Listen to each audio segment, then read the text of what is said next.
The baby monitor crackled to life at 11:47 p.m., shattering the stillness of my narrow bed above the garage. It wasn't Riley crying though. The sound was something else, entirely rhythmic, creaking from bed springs in the main house below, coming from Lena's bedroom, our bedroom, until 3 months ago, when she decided I needed space to figure things out. The noises weren't subtle, breathless moans, a man's voice I didn't recognize, grunting with satisfaction. My wife, soon to be my ex-wife, was screwing someone in the bed we'd shared for 7 years, while our 4-year-old daughter slept down the hall. My hands shook with a rage I hadn't felt since Kandahar as I grabbed the monitor's receiver. The green LED pulsed with each thrust, each gasp, each whispered obscenity drifting through the crackling speaker. God, yes, Lena panted. David never made me feel like this. The man chuckled. Poor fool, probably thinks you're grieving the marriage. I set the monitor down carefully, my army training kicking in. Assess, plan, execute. No emotional decisions. Not yet. From my nightstand drawer, I pulled out the surveillance equipment I'd installed last week. Lena thought I was just tinkering with electronics, as I often did. But she had no idea I'd spent 2 tours in the Middle East, learning to gather intelligence on targets who wanted me dead. My laptop flickered to life, displaying 4 camera feeds: kitchen, living room, hallway, and the master bedroom, where Lena was riding a man I'd never seen before, with a ferocity that suggested her life depended on it. He was about 40, dark-haired, wearing an expensive watch, definitely not a random hookup. Their movements were practiced, comfortable, like they'd done this many times before. I screenshot his face and closed the laptop. Tomorrow, I'd run facial recognition through my old contacts at Fort Beaver. Tonight, I needed to think. The affair itself didn't shock me. Lena had been distant for months, working late, taking business trips that seemed to accomplish nothing. But hearing her mock me to her lover while Riley slept 20 feet away crossed a line I didn't know existed. The baby monitor fell silent. Footsteps followed. Then the front door opened and closed. Car engines started. Gravel crunched as he drove away. I waited 15 minutes, then slipped into the main house through the kitchen door. The air smelled of sex and expensive cologne. Lena's wine glass sat on the counter, lipstick staining the rim, alongside a second glass. In the living room, I found what I was looking for: a business card behind the couch cushions. Reed Mathers, Financial Consulting. Silver embossed letters on cream cardstock. I memorized the details and returned it exactly where I'd found it. Upstairs, I checked on Riley. She slept peacefully, clutching her stuffed elephant, her nightlight casting gentle shadows on walls covered with drawings we'd made together. Figures of Daddy, Mommy, and Riley holding hands under a yellow sun. Those drawings felt like relics from another life. Back in the garage, I searched for Reed Mathers online. His LinkedIn profile revealed a successful finance consultant with a firm in Tyson's Corner. Divorced, no kids. The kind of smooth operator who wore $1,000 suits and drove a Porsche, the kind of man Lena always said she found interesting. My phone buzzed with a text from her. Hope I didn't wake you. Couldn't sleep. Watched a movie downstairs. I typed back, no problem. See you tomorrow for Riley's pickup. Her reply came instantly. Of course, love you. I stared at those words until they lost all meaning. Red Mathers owned Pinnacle Financial, housed in a glass tower that screamed success.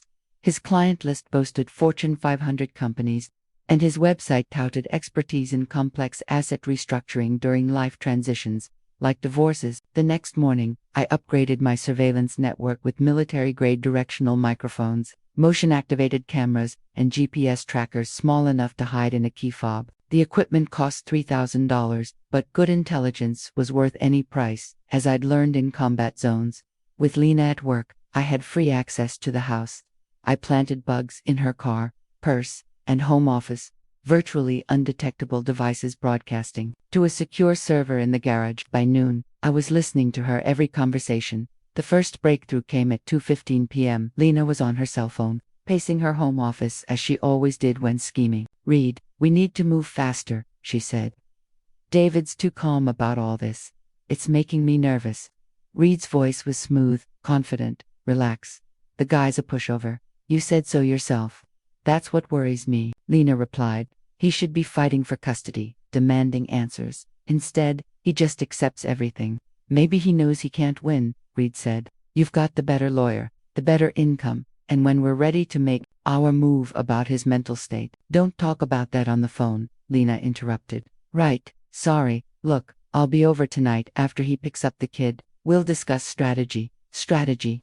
I smiled grimly as I recorded every word. That evening, I collected Riley for my court-mandated overnight visit. She hugged me tightly at the front door, her small arms wrapping around my neck. Daddy, why don't you live with us anymore? The question hit like shrapnel. It's complicated, sweetheart, but I'll always be your dad, okay? That never changes. Lena appeared behind her, wearing a black dress I'd bought for our last anniversary. Have her back by 6 o'clock tomorrow, she said. I nodded, noting the flicker of unease in her eyes as I walked away with Riley in my arms. We spent the evening at Chuck E. Cheese, then watched Disney movies until she fell asleep on my couch. I tucked her into the small bedroom I'd set up, under blankets covered with cartoon princesses. While she slept, I monitored the feeds from the main house. Reed arrived at 9:30 p.m., carrying wine and a folder of documents. They settled in the living room, and I adjusted the microphone gain to catch every word. The psychiatric evaluation is the key, Reed said. We establish a pattern of instability, maybe some paranoia. Military PTSD is perfect sympathetic, but scary. David doesn't have PTSD, Lena replied. He doesn't need to have it, Red countered. He just needs to appear to have it. A few strategically witnessed incidents, some concerned, calls to your lawyer, and then what? Lena asked. Emergency custody hearing. We present evidence of erratic behavior, possibly dangerous to the child. You get full custody and his 49% of the company. My company, the electronics consulting firm I'd built from nothing after the army. Lena owned 49% through our marriage, but I'd never imagined she'd try to steal the rest. What about David himself?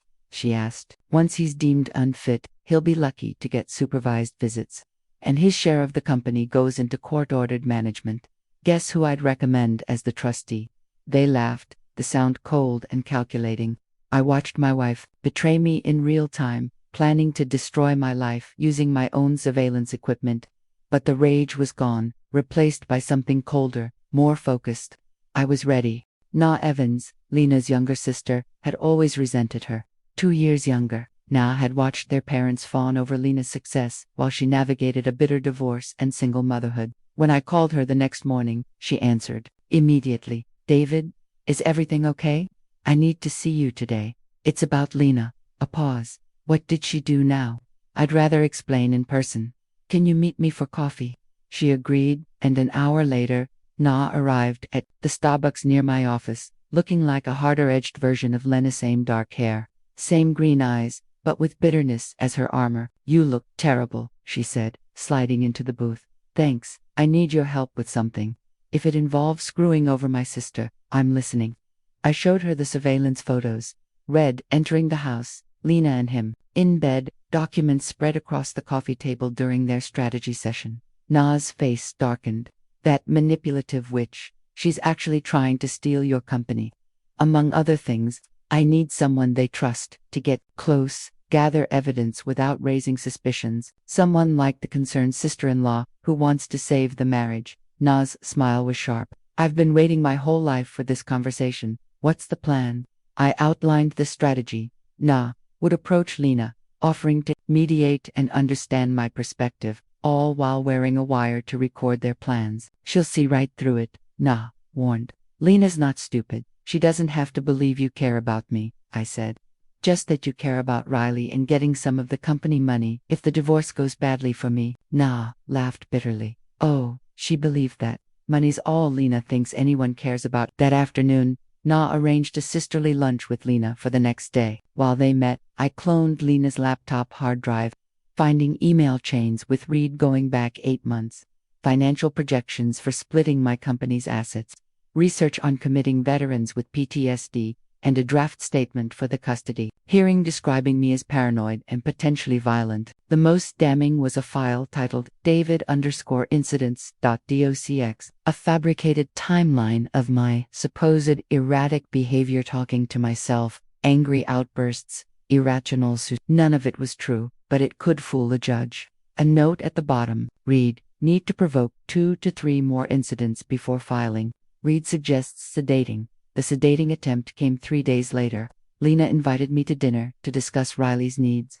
I arrived at 7 p.m., wearing a hidden camera and carrying flowers. She'd cooked my favorite meal: salmon, rice, asparagus, and poured Pinot Grigio from our honeymoon. "This is nice," I said, noting how she handled my glass with care. "Feels almost normal." She pushed the wine, watching me closely. "You're not drinking," she observed. "Just savoring it," I replied, pretending to sip while switching our glasses when she looked away. By the end of the meal, I'd consumed most of the bottle. I stumbled deliberately as I left, hearing her sharp intake of breath.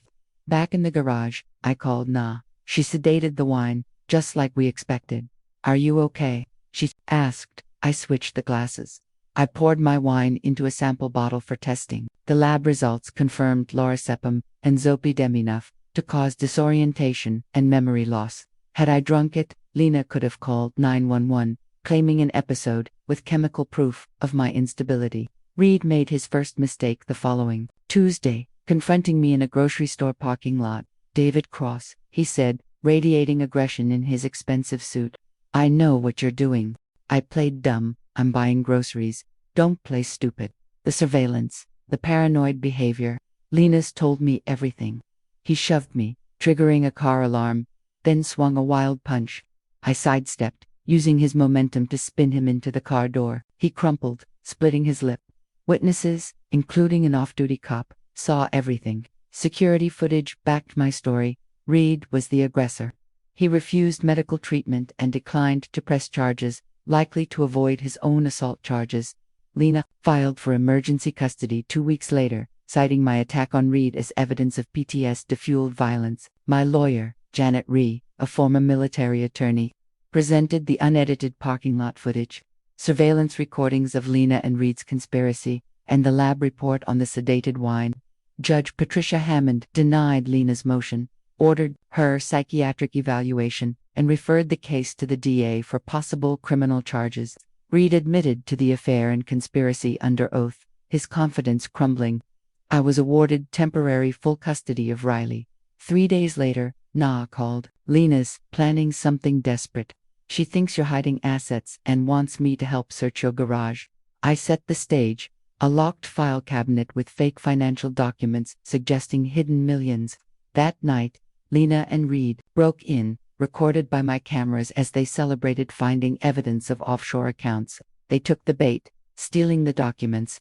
I filed a police report for breaking and entering, theft, and conspiracy. Detectives arrested them at dawn. Lena used her one jail call to contact me. "David, they say we stole documents, but those papers showed you were hiding money. Why report them?" "Because they're fake, Lena. I created them to catch you committing felonies." She gasped. "I'm pregnant," she whispered. "With my child." "Yes. 6 weeks, DNA will tell us," I said. Hanging up. Reed's business collapsed after an IRS audit I'd tipped off revealed a Ponzi scheme. He faced 15 to 20 years for financial fraud. Lena, charged with breaking and entering and conspiracy, faced 2 to 5 years, possibly less due to her pregnancy. The DNA test confirmed the baby was mine. 6 months later, I held my son Michael, born while Lena recovered from a C-section in prison. She looked at him with genuine love, promising to be a better mother. "You don't get to make promises," I told her. "You get to prove it, one day at a time." 2 years later, my new firm, Cross Security Consulting, thrived, helping others navigate betrayal and deception. Riley, now 6, was resilient, though a school fight over her mother's imprisonment showed she was still learning to cope. Lena, serving her sentence, had changed, completing counseling and parenting classes, but her promises meant nothing until proven. My children were safe, loved, and free from the lies that had nearly destroyed us. I'd lost my marriage and my naivety, but I'd gained a purpose, protecting my family and others from those who'd betrayed trust. Some things you don't forgive. You just survive them better.